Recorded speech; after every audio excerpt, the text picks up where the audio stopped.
Welcome to the Tackle Your Feelings podcast with me, Dr. Hannah McCormack. Tackle Your Feelings is a positive mental well-being campaign brought to you by Rugby Players Ireland in partnership with Zurich Ireland and the Z Zurich Foundation. We want you to rethink how you might approach your own positive mental well-being. With our guests, we will cover a range of topics: confidence, mindsets, life experiences that shape and mould who they are. What makes them more than a player? And joining me on the couch today, I have two guests. My first one is Nick McCarthy, plays for Leinster as scrum half. Was originally an old Belvedere and St. Michael's boy, if I can call you that. And then you joined the Leinster Academy in the 2014-2015 season and played for Ireland under 18 and under 20, captaining the Ireland under 20s in 2015. And from your Wikipedia page, you have a very sporty family, so we might come back to that at some point. And joining Nick on the couch is Chris Cosgrave. Did I pronounce that properly? Yes, I did. Leinster Academy member. Your position is fullback or wing. Also an old Belvedere St. Michael's boy.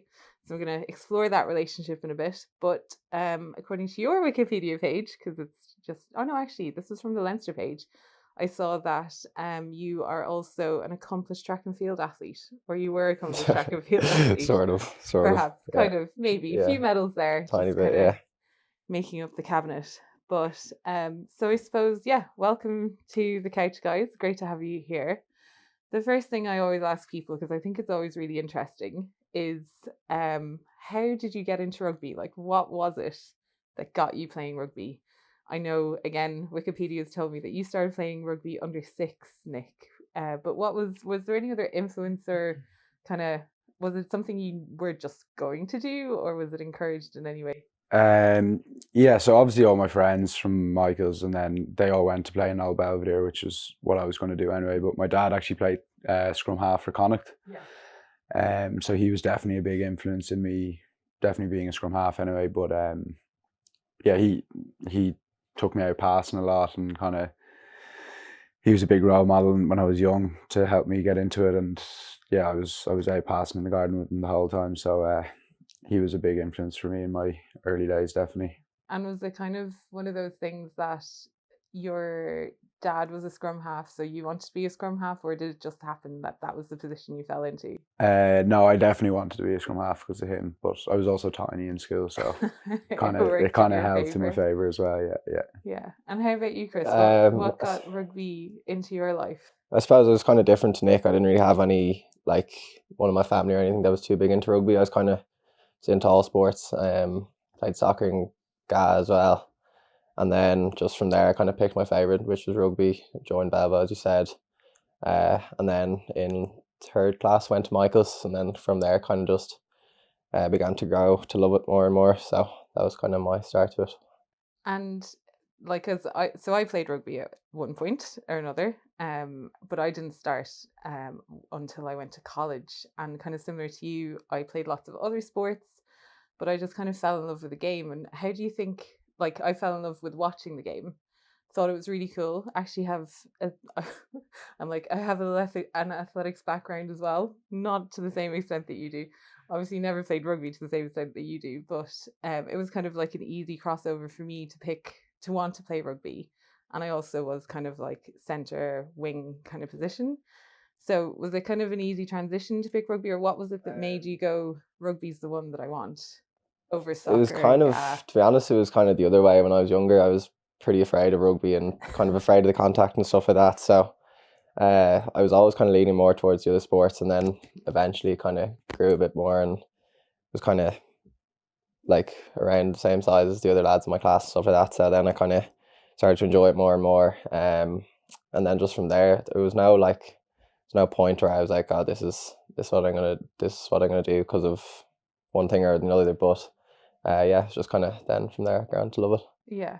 And from an athletics background, again, it's a very individualized sport. You're kind of doing it on your own, potentially training in a group, but training on your own. Like, was there any aspect of rugby that you was it more favorable to be in a group of people, or Yeah, definitely. I think team sports, like my athletics background was very kind of spur of the moment. I was just thrown into a few things in school and like the Leinster competitions, whatever, and just managed to do pretty well in them. Like in discus, I've practiced discus for only a couple of weeks and managed to have a good throw one day, and kind of that was it. But I never had a huge real background with athletics. Okay. Um, So you're just one of those annoying people who's good at every sport, is what you're saying. I don't know, but no, team sports definitely. I'm Yeah. definitely more for team sports. I think the environment, so obviously after winning and losing and stuff like that's way more enjoyable.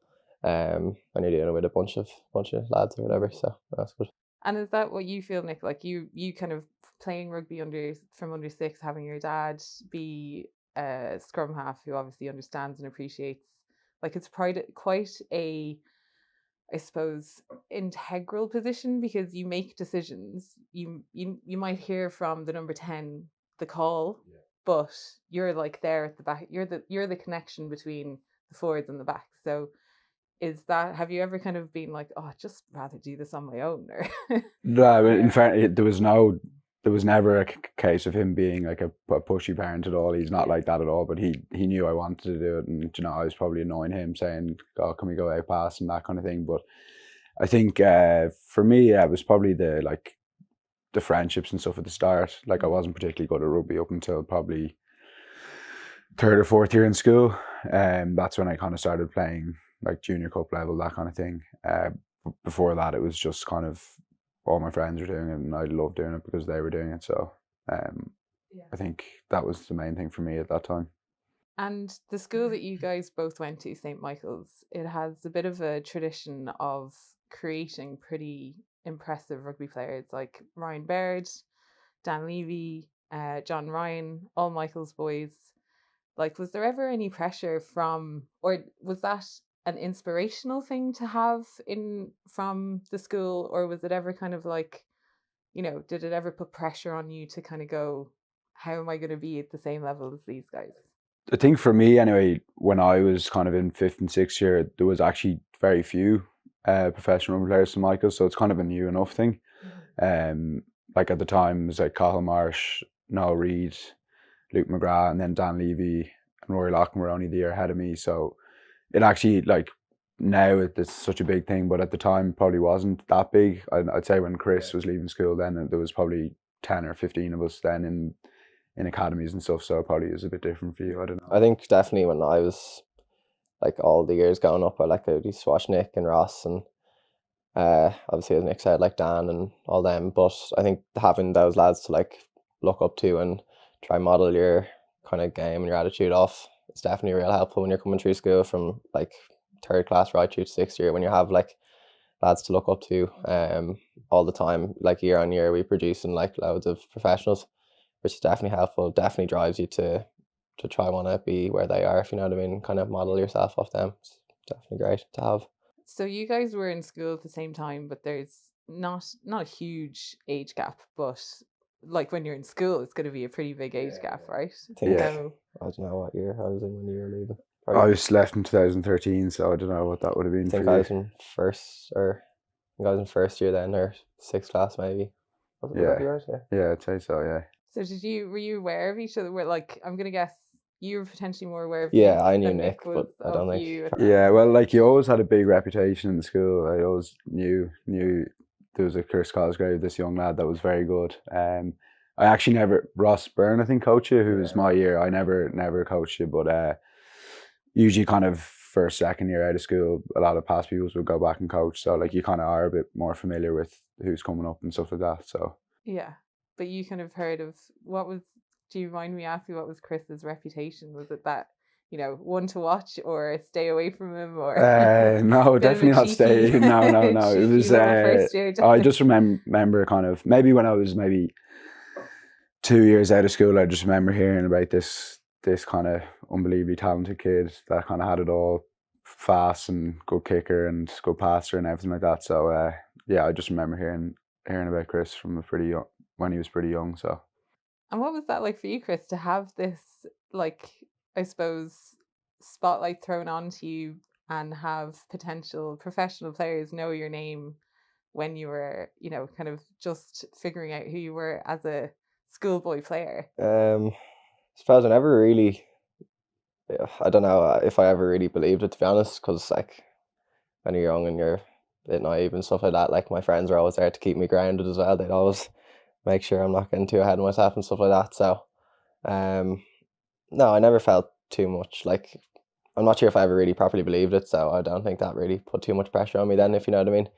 Just like try to keep my head down, working hard and stuff like that. So, no, I don't think that pressure is too much on me, to be honest. And then, so moving forward, obviously you both joined Leinster. Obviously, again, at different stages. You left school when Chris was potentially making that name for himself Yeah. in the schoolboy ranks. But how do the relationships kind of progress then from being same, like alumni of the same institution, going into the same professional setup?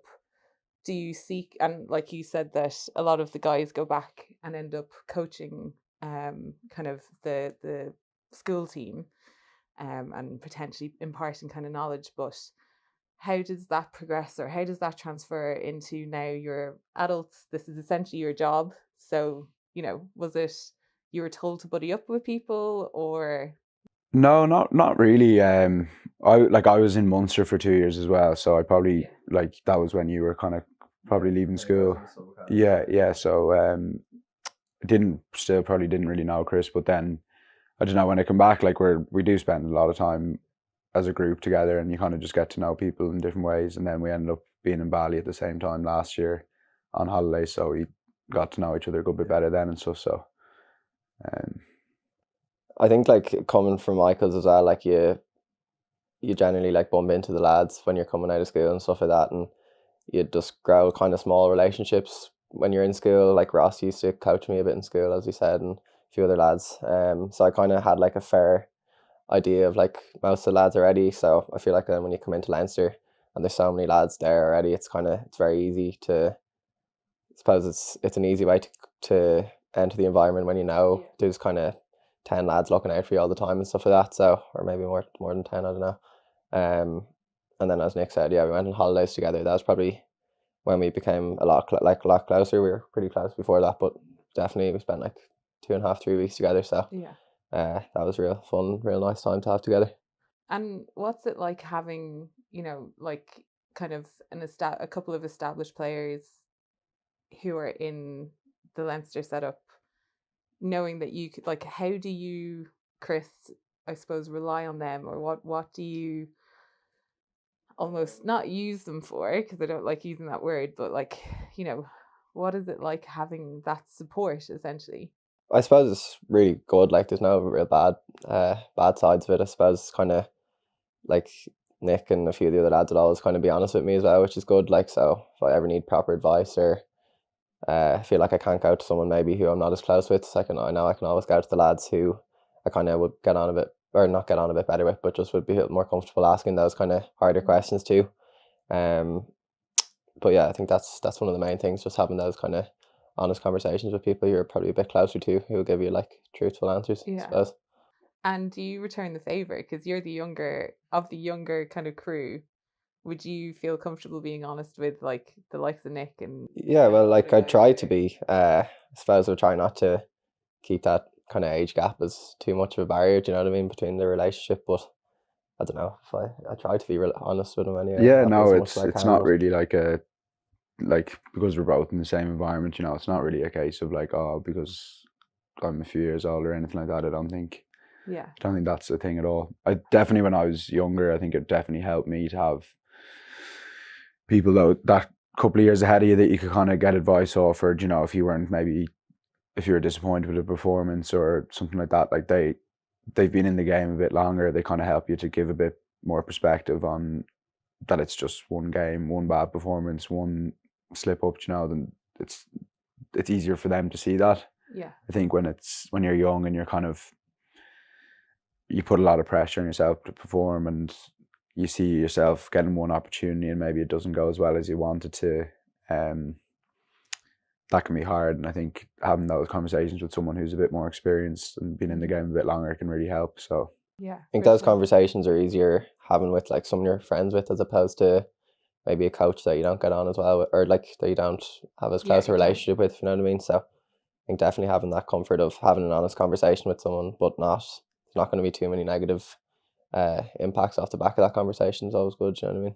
And like, what about from the perspective of, now I know you guys don't play the same position, so there's, the hope is that you play alongside each other as opposed to, but it is a pretty competitive environment. So like Nick, again, as being the one who's been around for longer, like not why, but I suppose more like, what was the kind of motivation behind taking these guys under your wing? Or was it the school connection? Was it just that you appreciated what they've been through? And then how does it benefit you being almost like that kind of mentor, stepping into a bit of a mentor role, even though you might not feel that you're like, I'm officially your mentor, but you're kind of being the the one with the more experience, let's say.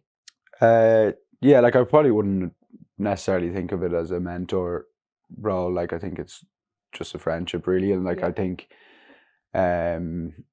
probably subconsciously you just look out for people who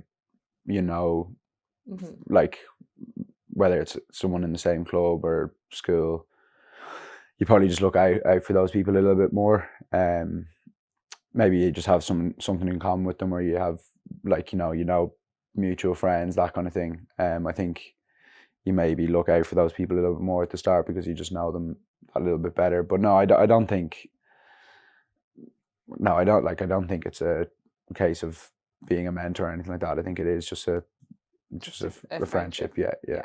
I think in Leinster as well, I don't know if it was the same as you growing up, but like coming through, no one's like, it's a real competitive environment, but no one would like keep things to themselves or hide like a tip or two from me. Like for instance, like Hugo's kind of like what I strive to be, I suppose, but like he never, he'd always be there to like give advice or help me out if I'm doing something wrong or something like that. It's not like he's keeping all his secrets to himself just because he wants to keep going and pull away from everyone else, if you know what I mean. So that's the good thing about it. It's real competitive, but like everyone, I feel, is kind of helping each other as well. If you're in the same position or if you're in different positions, it's not like a nasty competitive environment, if that makes sense. It's more of an encouraging competitive environment. Well, that's how I feel anyway. But I don't think anyone's too.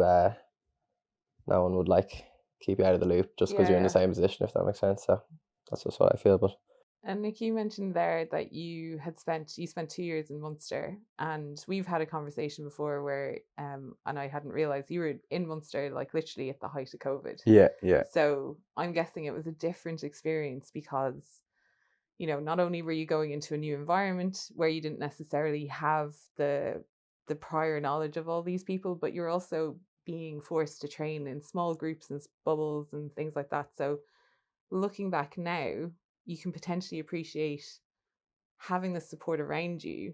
What's the difference between being in kind of the Leinster setup where you have like people like Chris who are your friends, different perspectives, different experiences, you have the guys who you came through the ranks with, and then like being in Munster where you didn't really know that many people.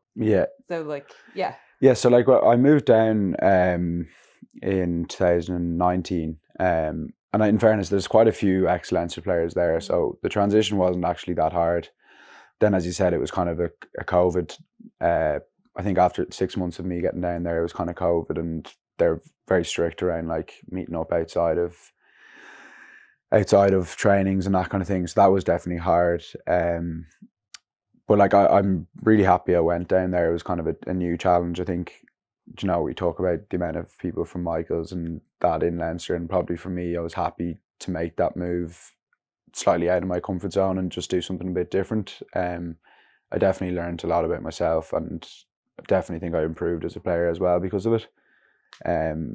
Definitely COVID was a challenging time. You're that bit further away from your family and support network and that kind of thing. And I think, again, they were very strict. So like even at the weekends, we weren't really allowed. Well, like that was the rules then. There was the 5K radius and all that stuff. And, I found myself just that little bit further away. And I have still so many great mates down in Munster.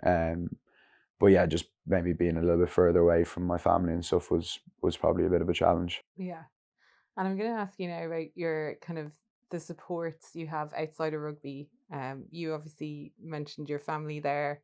Chris, you kind of spoke about your friends keeping you grounded when you were, put that little star over your head going through the ranks. But um, who kind of would you have had as a support going through school, and has that changed, or is it different now that you're, like, do you have the same group of friends again?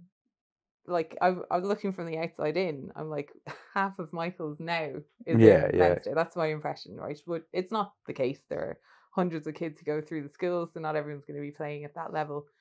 But are there people outside of rugby, say, that you would still kind of connect with, or did they fall away when you started playing professionally? Or like, how do you maintain a relationship with someone who, at the end of the day, this is your job, you get paid to turn up to training, your friends left school, potentially went to college, they are now getting paid to go to an office from 9 to 5.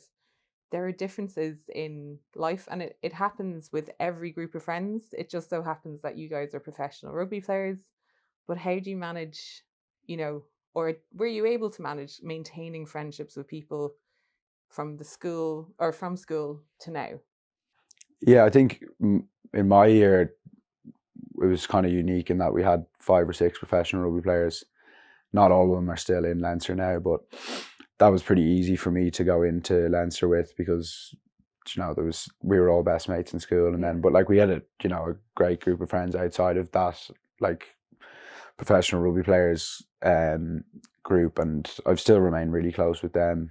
And it's actually really nice kind of meeting someone like that for a coffee, or they're obviously interested in your career and stuff like that, but they don't like they don't particularly care if you didn't play great on a Saturday. That like they just think how lucky we are to be playing professional rugby, while as you said, they're going into a 9 to 5 office job or whatever it is. So that's nice, like bit of perspective as well. And does it take you away from the game in a good way? Like, as in, is it a nice release to have, we don't have to have friends who have all 100% the same interests. Like, we don't have it, it's good to have the kind of same values and insights or whatever, but you don't have to have, like, rugby players don't only hang out with rugby players, is what I'm trying to get at. Yeah, definitely. Like, I think, as I said, they're all unbelievably supportive, those friends and stuff who aren't playing rugby, but like, and they do have an interest in rugby, but it's not the same as, like, I think probably when we're all hanging out together, like, all the time, it's hard not to talk about rugby, because it's just like, it's what we do all the time, and we're together in the building 3, 4, 5 times a week. It's hard to get away from that sometimes. So I think it is great to stay connected with people who are a little bit further removed from the game, and hear what's going on in their life, and just see what they're doing. And at the end of the day, for me, it's probably a couple of years, it's a bit longer for you, like, we're going to be looking for those 9 to 5 jobs probably as well. So it's good to kind of keep interested in that side of things as well, and hear about what they're up to. So yeah, because you can't, obviously, when you do have a friendship group, regardless of what you do, whether it is a 9 to 5, whether it's school, whether it's sport, whether it's study, whether it's whatever, you can't take over every conversation with only your interests. It has to be a reciprocal relationship, right? Yeah. So Chris, do you have, like, what's your support group like outside of rugby, or are any of those friends who kept you grounded still keeping you grounded today? They're still, like, I've been very lucky from probably first year when I went into senior cycling Michaels. I still remain with pretty much the exact same friend group as when we started. So 2 of them are in Leinster now, but apart from that, one of them, so we're playing in the Ospreys as well, which is pretty cool. So but apart from that, none of them are too big into rugby, like their play club or whatever. But as Nick said, like, it's great to have, like, those coffees or those, like, meetups on the weekend or whatever. That's just completely away from rugby, completely away from, like, probably what stresses you out sometimes during the week and whatnot, to just hearing other kind of life stories and talking about other things other than rugby, and like what they're up to, and kind of just day-to-day things really that's not to do with rugby. So Yeah, I think that having that friend group of whatever, I don't know how many it is, but it's definitely helpful to have. Even like if there's something going on in your life, or I don't know, like if you ever have a problem and stuff, it's nice to have those group of real close friends that kind of are always there for you, even though it's good crack and whatever, they slag each other and stuff, but now there can be serious people at the end of the day as well, so now it's good. Yeah, it's kind of like you were saying, the kind of outside perspective, the bringing you outside of your bubble of sport and professional sport and kind of making you realize. And some people might think, well, it's once you make a friend, it's fine. You just keep a friend. But like, you're both very busy people. Like, even trying to organize this recording of this podcast today, it was like trying to figure out schedules, trying to get, it's not just, you're free every Thursday or every Tuesday or every Thursday. It's like, it can change on a weekly basis. And then obviously games at the weekend, and then I don't know, like training commitments, and then just being exhausted from training. Do you have to put effort into those relationships outside of rugby? Is it easier to maintain, like, would it be easier to, I suppose, fall into, I don't want to say fall into the trap, but fall into the routine of only talking to your rugby friends, or only talking to your teammates, or only hanging out with them? Or do you actually make a special effort for people outside of the rugby circle? Yeah, like I wouldn't say it's an effort, like, because they're my good friends, so it's not an effort, but it doesn't fall into like your weekly routine necessarily, that after training you can easily just go and grab a coffee or a bit of lunch with one of the lads on the team. You obviously have to make a little bit more of an effort to keep connecting with those people outside of rugby, but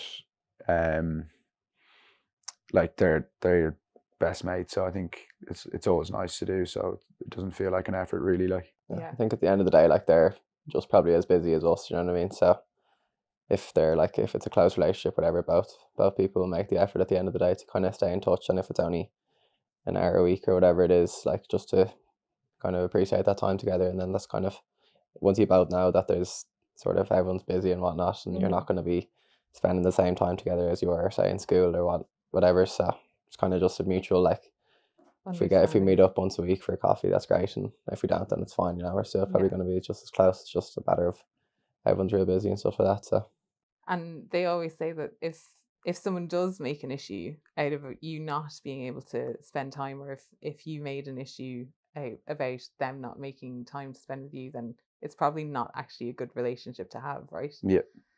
So no, that's really interesting, because I think sometimes people do fall under the misconception that friendships are, while they're easy to do, they do require, it's I suppose, purpose rather than effort, because effort has that connotation of this is hard work, whereas you have to be kind of purposeful in connecting.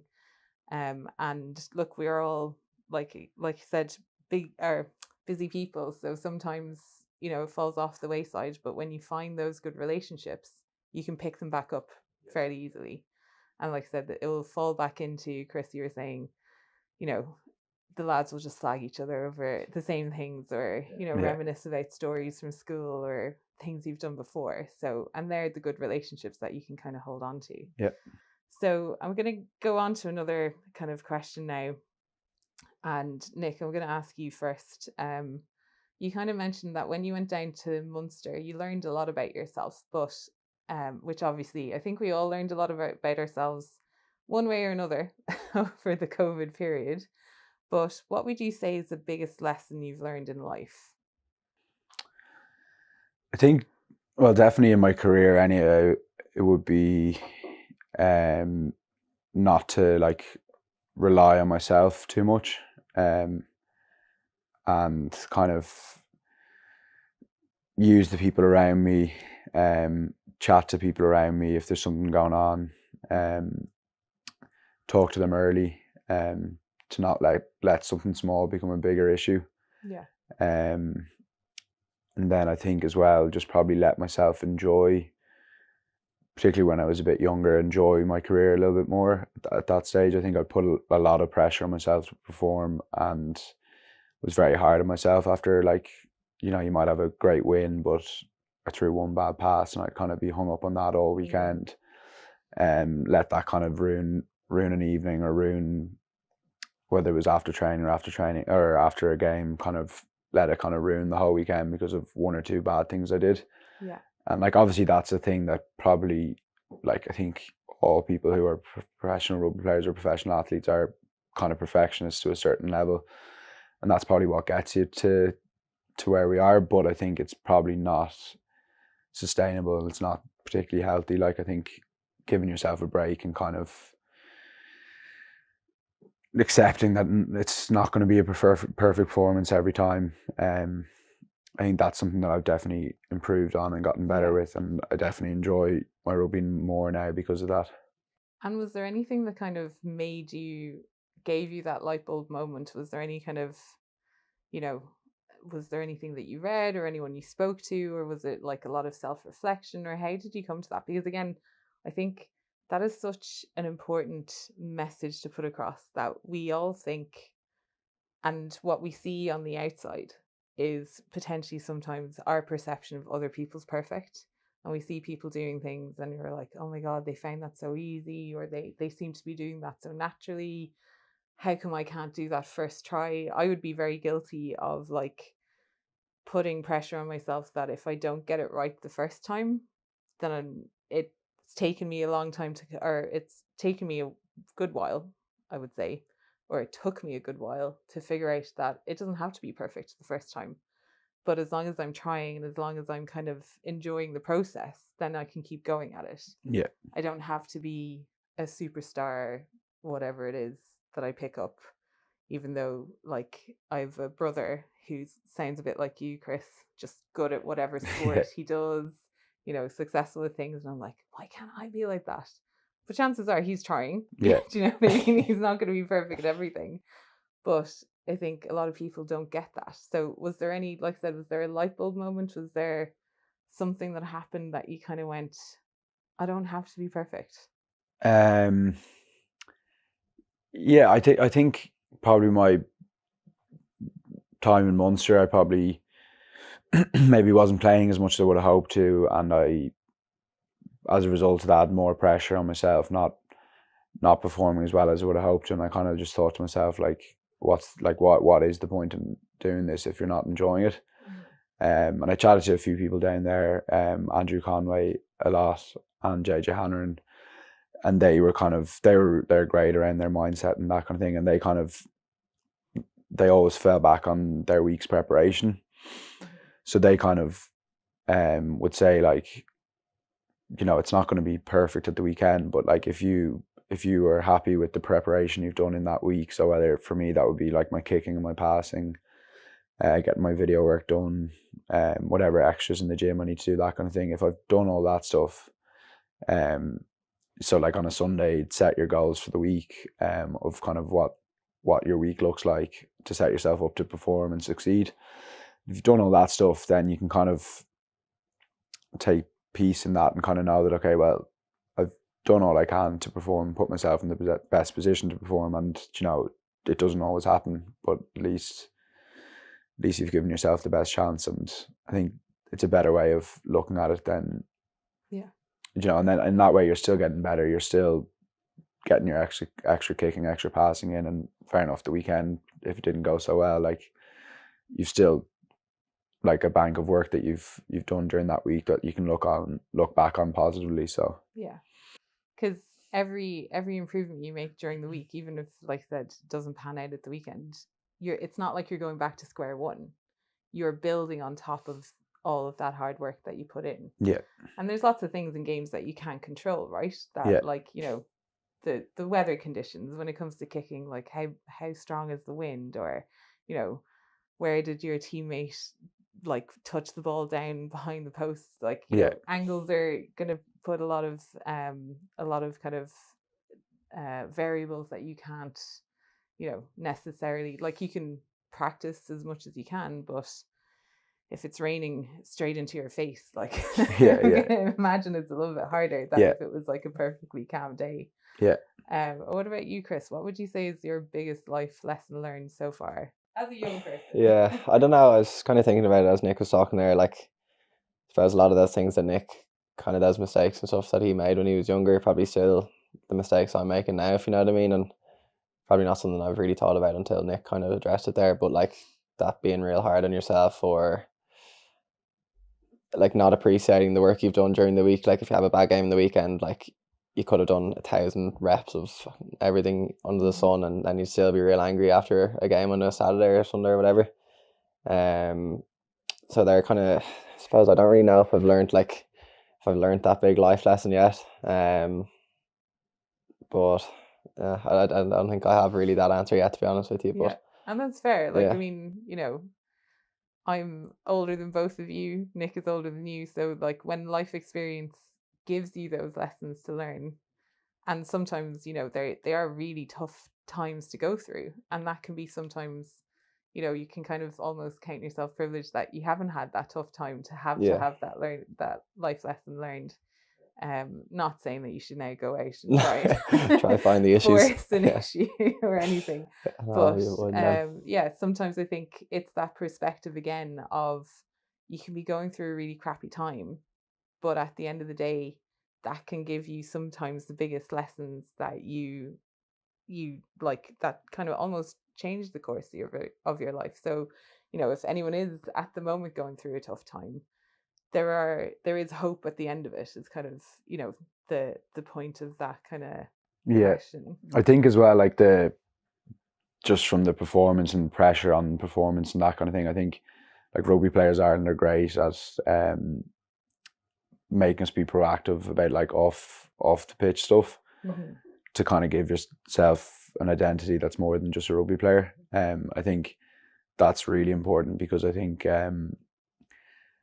you know, there could be an injury or not getting selected for a few weeks in a row or whatever it is, performance dip, that kind of thing. But I think if you have things to focus on, whether that's college or just interests outside of rugby, I think getting those into your week can really help, because fair enough if you're not picked at the weekend to play the game, but you've done a couple of things that are completely different to rugby, that you've maybe learned something new, or you've just done something interesting in your week. It can still be a successful week, even if you didn't perform well at the weekend, or you didn't get picked, or you're injured, or that kind of thing. So yeah, I think that is, like, rugby players are, and they're great about that. So yeah, that's so then what are your interests outside of rugby? What are the things that kind of help you do that?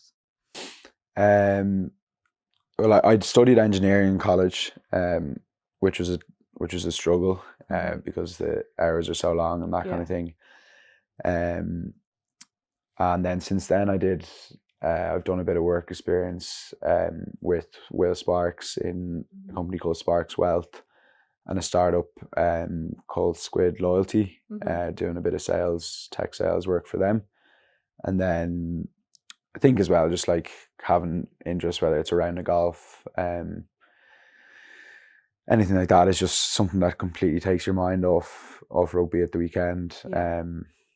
And yeah, like as I mentioned earlier on in the chat, like I think just doing that stuff is really important as well, because it kind of gives you peace of mind that, like, you know, if you did get injured, like probably every year in Ireland there's one or two players that are retired through injury. And obviously most players retire around the age 35, a lot before that. So I think that just being proactive around what you're doing off the pitch is really important, because, you know, it kind of gives you peace of mind that, okay, if you're not offered a new contract, if you get injured, that kind of thing, or when I do retire, that things are going to be all right. So because it's, again, I had this conversation with someone else, but at the end of the day, this is your job. And unfortunately for rugby players, it's not a very long career. Like, you know, some of your friends who you've been through school with, who you sat your leaving cert with at the same time, even the people that you studied with, are potentially, especially Chris at your age, starting into a career that they may not leave until they're, you know, in their 60s. But for rugby players, if you get to, you know, Johnny Sexton is what, 36, 37? 37, I think he's ancient. He is, like, in terms of rugby, he is. Yeah. Like, I mean, that's the same age as me, and I'm like, he's very young, Nick.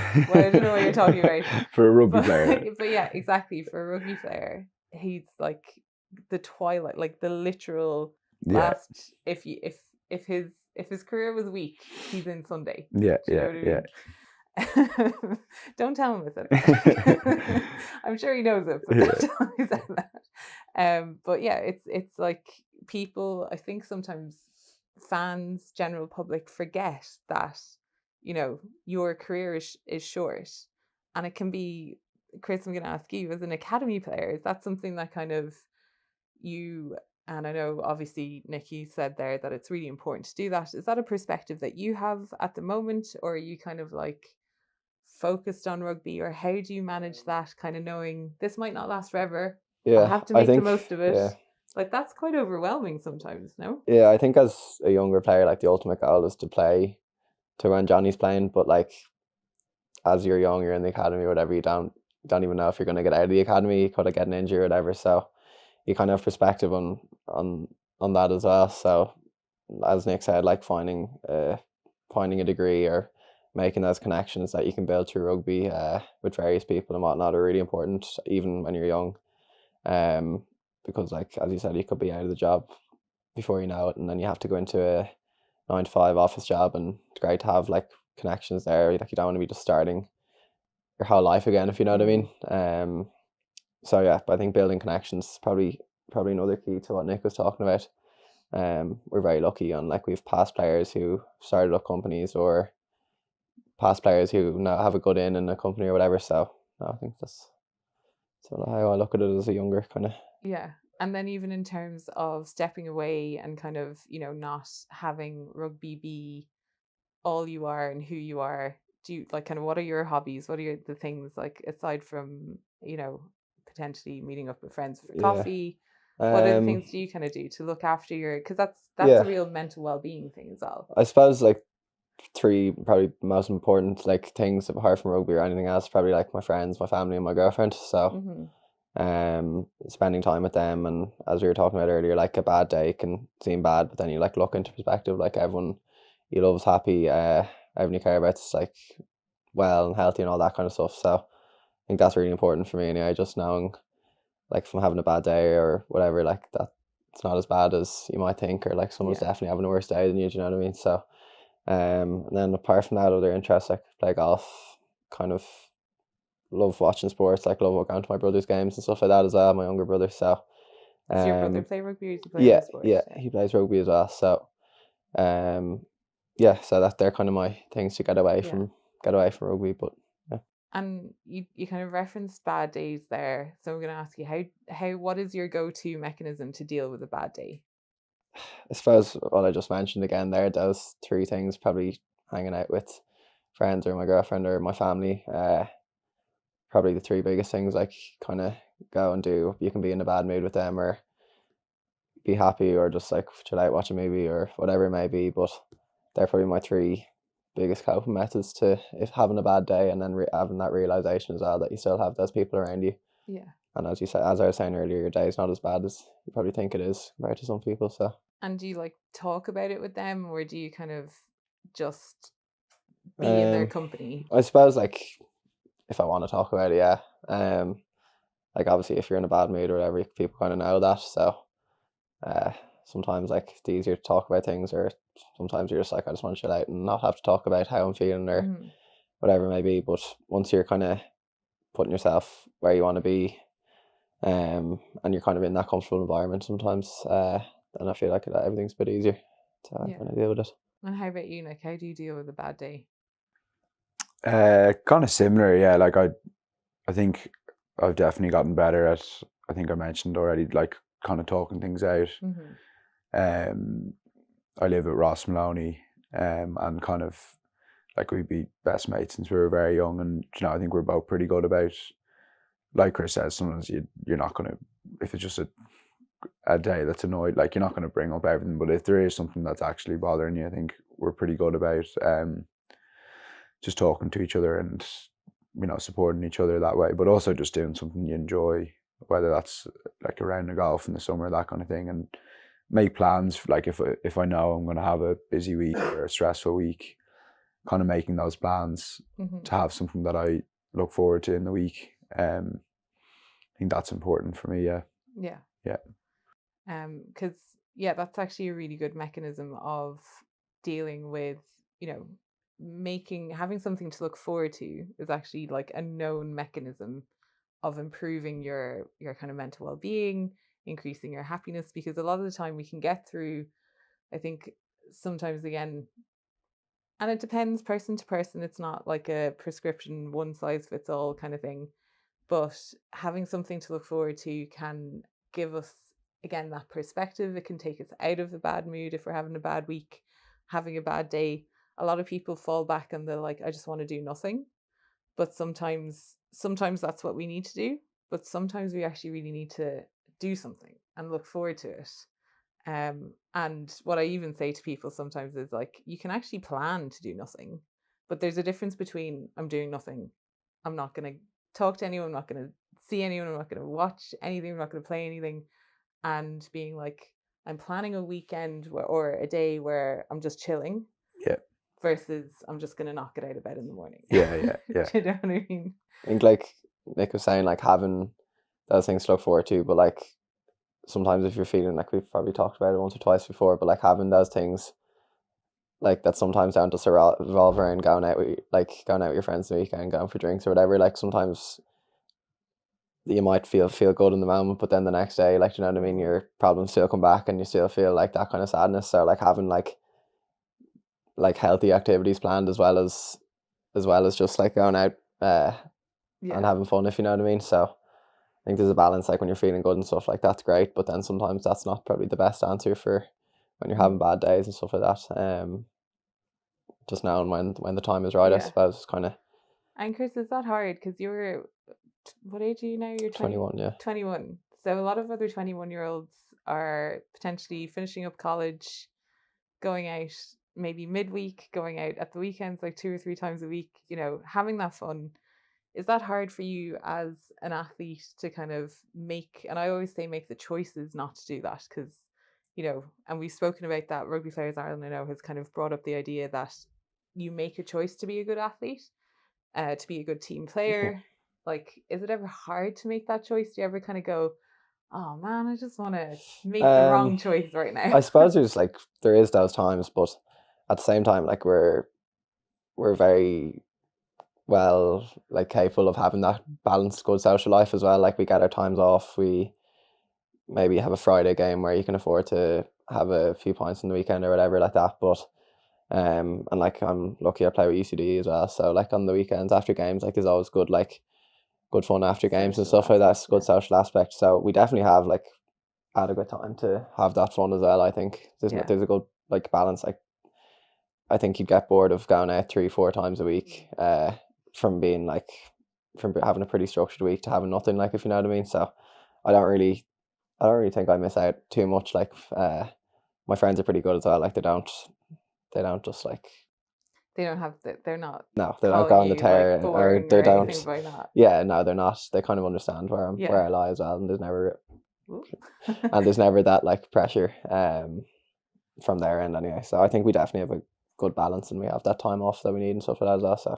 And was that the same experience for you, Nick? Kind of, you're a little bit older, a little bit more, let's say, wiser, but still have to make those choices. Yeah, I think very similar. Like I remember when I was younger, it was probably harder because even like your summers off, like your friends probably get what 3-4 months off in the summer, where we're lucky we get probably 4 or 5 weeks off in the summer. But like, you know, now my friends are working and they're trying to take annual leave and that kind of thing, and that's not really a thing for us. Like we get given our 4 weeks, so you can go off and take a big trip, or you know, you have your time to have a bit more fun then, or like, you know, weeks off during the year, that kind of thing. So I think when you're younger, it's a little bit harder because, you know, the full summer's off. You probably miss out on those kind of big friend holidays and stuff like that you kind of look forward to. Yeah, exactly, those kind of things. But we do get then the time back, I suppose, when. I mean, you guys got to go to Bali last summer. It's not too bad. It's not at all, no. Definitely not. Okay, so I'm going to ask you the next question on the list here. Do you have, and I'll go for Nick first because you're a little bit older. Like I said, we've established you're a little bit wiser. No, definitely wiser. But like, are there any regrets, whether within your career or outside of your career? Like, not that your career is over or anything, but that, and it could have even potentially led into and it might even be a similar answer to the lessons you learn, because I think sometimes the things that we think we regret bring on those life lessons. But is there anything that you regret so far? Yeah, I think it is definitely that enjoyment. Because like it's something that Chris is probably the same. It's something that you kind of grow up through school wanting to be a professional rugby player, and then you get to that goal, and you're not always enjoying it. You're not always particularly happy because of, as I said, the kind of pressure we put on ourselves. So I think that's definitely a regret. Not just kind of letting myself enjoy those times a bit more. I think that would definitely be a regret. I think that pressure is kind of there as well, because like year on year or week on week, you have to just keep getting better and better, or else like there's someone coming behind you taking your position. Do you know what I mean? So it's hard to just sit back and like kind of enjoy it sometimes as well. But that's how I feel anyway. Like you have to keep being serious, keep getting better every week and every year. So it's kind of, I suppose the pressure is kind of understandable, or that pressure you put on yourself sometimes is also like. So I suppose then, Nick, what do you mean by enjoy it? Like what would you do if you were, knowing what you know now, if you were Chris's age again, how would you approach it differently? Well, like I think I'd change what success looks like in games, which I've started to do a bit more now. And that kind of comes again from the preparation during your week. But like not going into a game expecting to have like 100% perfect passing, that kind of thing, which I probably subconsciously did when I was younger. Because like it's pretty much impossible to have a successful game then, do you know what I mean? So just kind of reframing that success a little bit, and kind of not be so numbers focused, and just if the team wins, then that's pretty successful as it is. So just enjoying that, and not be so hard on yourself if you didn't play particularly well, because after all, it's a team sport, and you're only there to win that game at the weekend. And if you've done that, then it's a pretty good result. So kind of shifting the goalposts to, again, not strive for the perfect your perfect game, as long as you've put the effort in. Yeah, like I think I'd probably change how I judge my games a bit more now, where it's more around like, oh, did I deliver a quick ball? Like was I happy with my decision making, that kind of thing.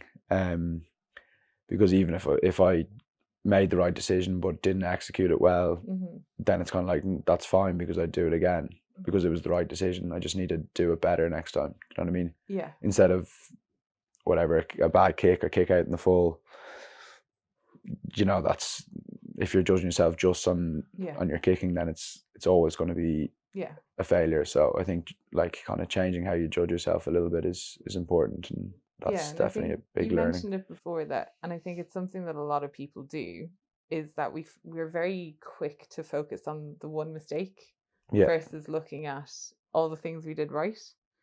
And my experience, because not a professional athlete like you guys, is like sometimes when you go into an interview and there's that one question they asked and you're like, oh, I didn't answer that properly, but they asked me. It's probably going to happen after this. Like, yeah, exactly. Well, that's exactly like after recording these podcast episodes, I'm like, oh, why didn't I expand on that? And you're like, but we had a really good conversation. Like we were chatting for over an hour, or whatever time we chat for. So yeah, instead of like focusing on the one negative or the one, and there's a difference. Would you say there's a difference between looking at areas you can improve on versus focusing on negative, or is that kind of a shift that you've made, Chris? Or yeah, I think like as Nick said, like it's important to, if you had the right idea and you pick the right option, but your execution just isn't spot on, it's important to like, and I think a coach would probably back you up as well. Like that kick was on, or that pass, whatever, over the top was on. It just wasn't the best execution, because like probably if you get that kick 4 to 5 times, you're gonna nail it, or that pass you're gonna nail it. So just kind of execution error as opposed to anything else. So looking at it like that, I think is important, or having like before you go into a game like 4 or 5 achievable goals. not like crazy goals, like you're going to score 5 tries and Yeah, get man of the match, and then because then you're obviously going to be disappointed after every game. Mm-hmm. But if you That's go the into kind a of stuff game, you were doing in school, wasn't it? yeah, no, This it is why wasn't. you were highlighted as the first Cosgrave.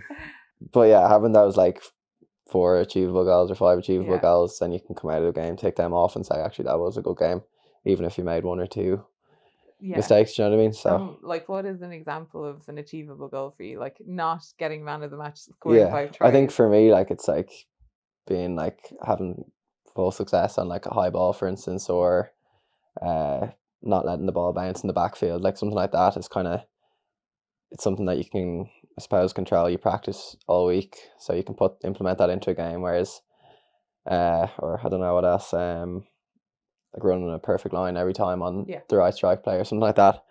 As I said, like the crazy goals that some people could set for themselves, maybe at a younger age or whatever. It's kind of.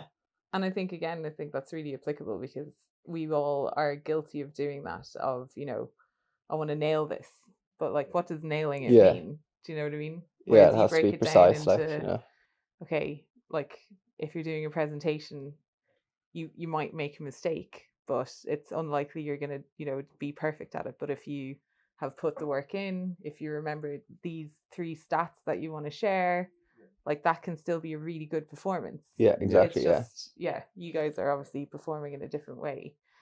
So next question, that the big questions, let's call them. I want to find out, who are your role models when you were growing up? Like, was there anyone specifically that you aspire to be, and has that changed? Are they still your role models now, or do you have a new role model? I obviously mentioned my dad before. Definitely when I was very young. My sister as well.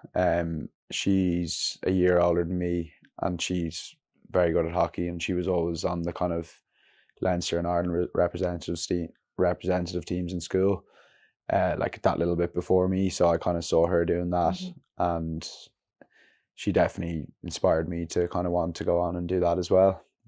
So she helped me a lot, and she still plays hockey, and we have great conversations around performance and mindset and that kind of thing still. In terms of rugby, then probably when I was young, Peter Stringer was the starting scrum half, and as I said, I was tiny and he was pretty small as well. So he was the starting Irish scrum half, played all the time. So I think he was probably someone I aspired to be then. Yeah. And what about now? Who would you say is the role model that you have now? I've probably changed a small bit in that I maybe don't have as many role models in rugby. Certainly catch up with Owen Redden a bit around career advice. Obviously, he was a great scrum half with Leinster as well. So we have some good conversations about rugby and kind of off pitch development. And then more recently, Carl Nassib in the NFL. When he came out as gay, it really kind of inspired me and helped me. And I actually reached out to him, and he got back to me, and we had a phone call. And it was at the time I was probably a little bit worried and struggling with that, and just having that conversation with him kind of gave me a lot of hope, and kind of see someone like unbelievably happy about his situation, and that definitely helped me. So I think And was that a tough conversation for you to have with him, or was it really kind of, like I said, more reassuring and comforting? No, it wasn't at all, because I like the kind of energy it was on a Zoom call, and kind of like, first of all, I didn't even think an NFL player would get back to me, so that was kind of cool. And then That's pretty cool. and then just the kind of energy he had straight away, like on the phone call, that kind of thing was just like, I could just tell that it wasn't something that he saw as a barrier for him at all, kind of. And so I kind of, maybe I was a little bit nervous coming on to the call, but no, I think, like, as I said, the energy and stuff he brought and the kind of hope that he gave me was unbelievable. Yeah, so it's awesome. And it's interesting because sometimes when you say role model, sometimes you think oh, it has to be someone who is really well accomplished and everyone knows, or I have to pick someone who's like, gosh, you talk about unachievable goals, like is somewhere way above where I am. But it can often be that your role model can be someone who's, yeah, he might be playing in the NFL, but he's a professional athlete. He's come out, like, there's a lot of similarities. It's kind of, probably same age range. It doesn't have to be like like so aspirational. It can be someone that's like, I can be like that person. Yeah. Chris, what about you? Who were your role models growing up, and have they changed, or who are they now? One person to say the same is definitely my dad. Mhm. Suppose his like attitude and work ethic to not only his job or his careers he's had, but definitely to his family. Mhm. I feel like he's taught me a lot of like valuable life lessons and kind of how to care for people and how to, I suppose, look after your family, not only like in financially providing, but like loving and all that kind of stuff. So he's definitely been a big role model to me, and I suppose then his work ethic in terms of his careers and stuff like that has definitely given me good drive to Mhm. keep working at what I'm doing. Yeah. In terms of rugby, or in terms of like a sporting role model or something like that, I always had Phil Mickelson. It's kind of a weird one, but I just loved how like creative he was when he was playing golf and stuff like that. It's kind of something that like I tried doing in my game, like have a big moment or have a kind of an X factor moment. It's kind of something that I always look for when I'm playing a match or whatever. So he's kind of one person that I've kind of always loved watching, seeing how creative he can be or the crazy shots he can pull off and stuff like that. So Yeah. that's kind of someone I've looked up to a bit. And again, just kind of to rewind ever so slightly, you guys, the school that you went to, lots of people have kind of come through the ranks, are now in Leinster. So you had, Chris, when you were kind of coming through, there was like, what you said, 10, 15 Michael's boys were like, they role models for you to kind of be like, that's what I can achieve. Yeah, definitely. Like every day when you're training or whatever, or as I said, like Nick and Luke McGrath and Ross and all used to always come in and help coach and all those kind of things. So you're always kind of constantly being reminded of like what you want to be, if you know what I mean. Like Mhm. they were always in touching distance and like Mhm. always around kind of you. So you're always being reminded to like keep training hard and stuff like that to achieve to where they are. And like sometimes now I get to go back to the school and do kicking with the lads, or like I did a jersey presentation to the first years last year and stuff like Okay. that. So it's pretty cool to be asked back. And like it is, well, I think for the Michaels lads anyway, it's a really big deal to be asked to go back and do that jersey presentation or uh, help coach a team or something like that. Like I don't remember any of the lads ever turning it down. Yeah. I think it's something pretty special. And So it would imply that you are now a role model for some of the younger guys kind of going through the school, or there might be people looking up to you guys as role models. And Nick obviously is the kind of one of the first people to come out as gay in professional rugby. How does it feel being a role model um, or a potential I role don't know if model? I really will be yet, but I think definitely like Nick, my brother is in fifth year, and Nick went in to talk to the lads just about like kind of his experiences through coming out and through life lessons or whatever. And my brother just kind of gave me really, really positive feedback on that, and just how Nick kind of shed a light on how like it could be a really positive thing, and Mm-hmm. it's probably something like that. There's a few people will struggle to come out and be honest, but like it's so good to have a role model like Nick, kind of so close to like my brother's year younger, older, to just look at Nick and see like he was a professional rugby player, he was able to do that. Like I can definitely do the same, as opposed to even thinking about hiding it, or if you know what I mean. So Yeah. I think definitely Nick. Anyway, my brother came home like raving about how well Nick spoke and stuff like that. So that was pretty cool for them to see, I mean, I it suppose. must be nice to hear for you. Yeah, no, it was cool. I think for me, as I said with Carl Nassib, and there's a couple of other athletes that had come out that really helped me. So then, I wasn't sure about doing it properly or doing a big public thing, but I kind of just thought like that helped me so much, so I think I should do that for someone else. Mm-hmm. So that's probably Yeah. probably why I did it. I think if you can even help one person as being a role model to someone, like, then your job is done, if you know what I mean. If it helps one kid, or it helps even not a kid, an older person, or whatever it may be, then, like, I think that's a very important part of being a role model to someone. Yeah, if you know you what I don't have to necessarily be like the one who stands at the top of, No, you know, the mountain and screams out. It can be, and in any aspect of, like, I mean, I remember someone asked me once, it was a guest on a podcast, and someone asked me a question. I don't even know if this was included in the final recording that was put out there. It was like, you know, what do you want to, what is your wanting lasting legacy?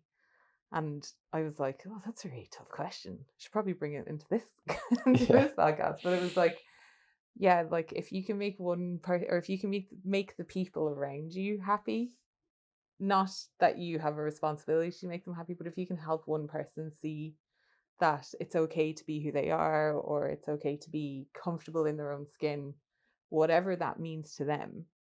And if it is just one person, or if it's two people, then that's, you know. Yeah.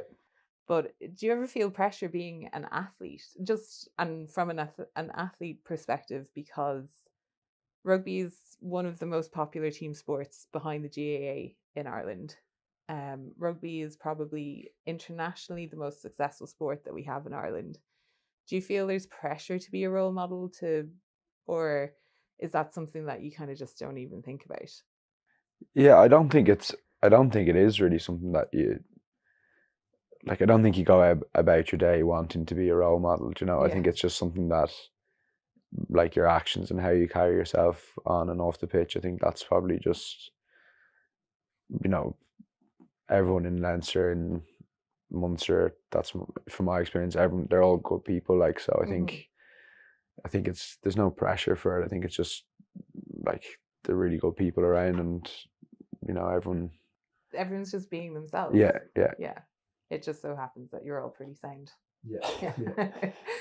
Right. Okay. One last big question, as they say. What do you want to be when you grow up? Because we are all really young here, me included.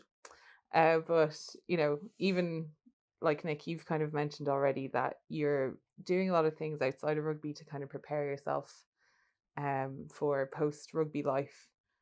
In an ideal world, you know, kind of big aspirations, what do you want to be when you grow up, or when you leave rugby? I think I'm very interested in the kind of tech and kind of sports tech industries. I'd like to stay in sport a little bit, so the kind of this kind of sports tech industry, I know, like, quite a few ex-professionals are in that, like Kevin McLaughlin is working in Kitman Labs. Andrew Chimble has a company called Kairos, which is like a timetabling kind of for sports teams, messaging platform, all that kind of stuff. I think something to do with staying in sport, something like that would be really cool. Because you guys have an insight. Like, again, I like sport. I've played rugby, but your experiences, you can find, like, you talk about startups and tech companies and things like that. You obviously have the inside track on. You can kind of think, oh, if only this was done better, or it would be so much easier if this came through X, Y, Z way. Yeah. What about you, Chris? Have you thought about it? Or yeah, a tiny bit. I think, like, staying involved in something you're really interested in is probably the most important thing. Yeah. Whether it be sport or tech or whatever it may be, but I think having a career that you kind of look forward to, like, for instance, I look forward to going into train every day. So that career outside of rugby, having something that you really look forward to going in to do every day is probably the most important thing, regardless of what you're doing. That's kind of how I look at it. But there's not one thing that I kind of aspire to be when I grow up. Just one's happiness and that kind of thing is the forefront. I mean, you're still young. You're 21. I didn't know what I wanted to be when I grew up. When I haven't really thought too much into it. Yeah. Hopefully, be playing rugby for a few more years. And then I don't even know if I know what I want to be now, and I'm a Yeah. little bit older than 21. Okay, so we're gonna finish up. Thanks for answering all of those, big questions, as I call them. I hope they weren't too hard. No, it's good. Good, It's yeah. good Yeah. chat.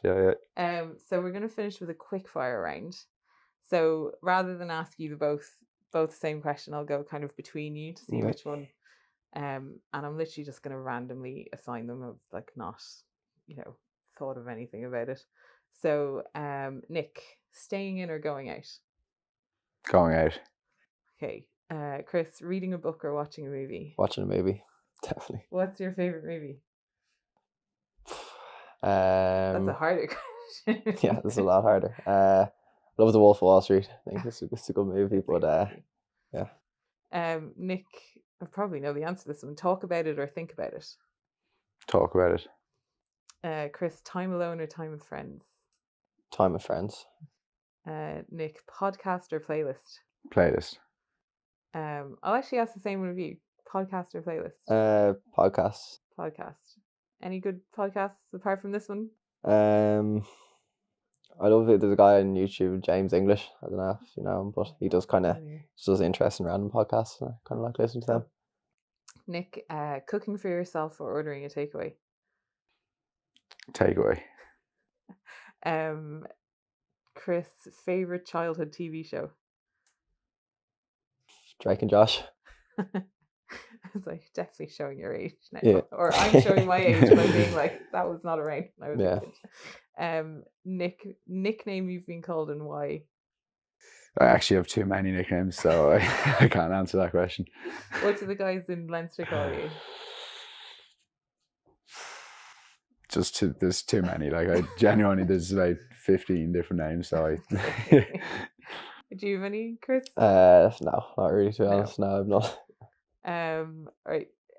Chris, what's your favorite food? Chinese. Nick, I was getting really confused with names there. Nick, what was your favorite subject in school? Chemistry. Chemistry. Yeah. Nerd. Finally, Chris, do you have any hidden talents? No. That sounds like a No, yes, no, and it's you're not. just not telling. I have about 2 in golf, don't you? I'm good at golf. You're good at golf. Yeah. Not That's that why. hidden. I'm waiting for someone to be like, yeah, I can like put my thumb behind my, I don't know, I was going to say behind my ear. Everyone can do that. But put my nothing thumb, too crazy. I don't know, bend it back and touch my whatever. Okay, that's it. That's the end of the quickfire questions. So I want to say thank you again for joining me on the couch today. I think that was a really interesting conversation. I hope you enjoyed it. Yeah, I enjoyed it, and obviously I hope everyone listening enjoyed it too. Yeah, it was great. Thanks, Will, for having us on. Appreciate it. Thank you. Yeah, I was going to say we'll do it again sometime. Thank you for listening to this episode of the Tackle Your Feelings podcast. To find out more info about the topics discussed and for tips on your own positive mental well-being, as well as information about and how to sign up to the Tackle Your Feelings Schools programme, please visit tackleyourfeelings.com.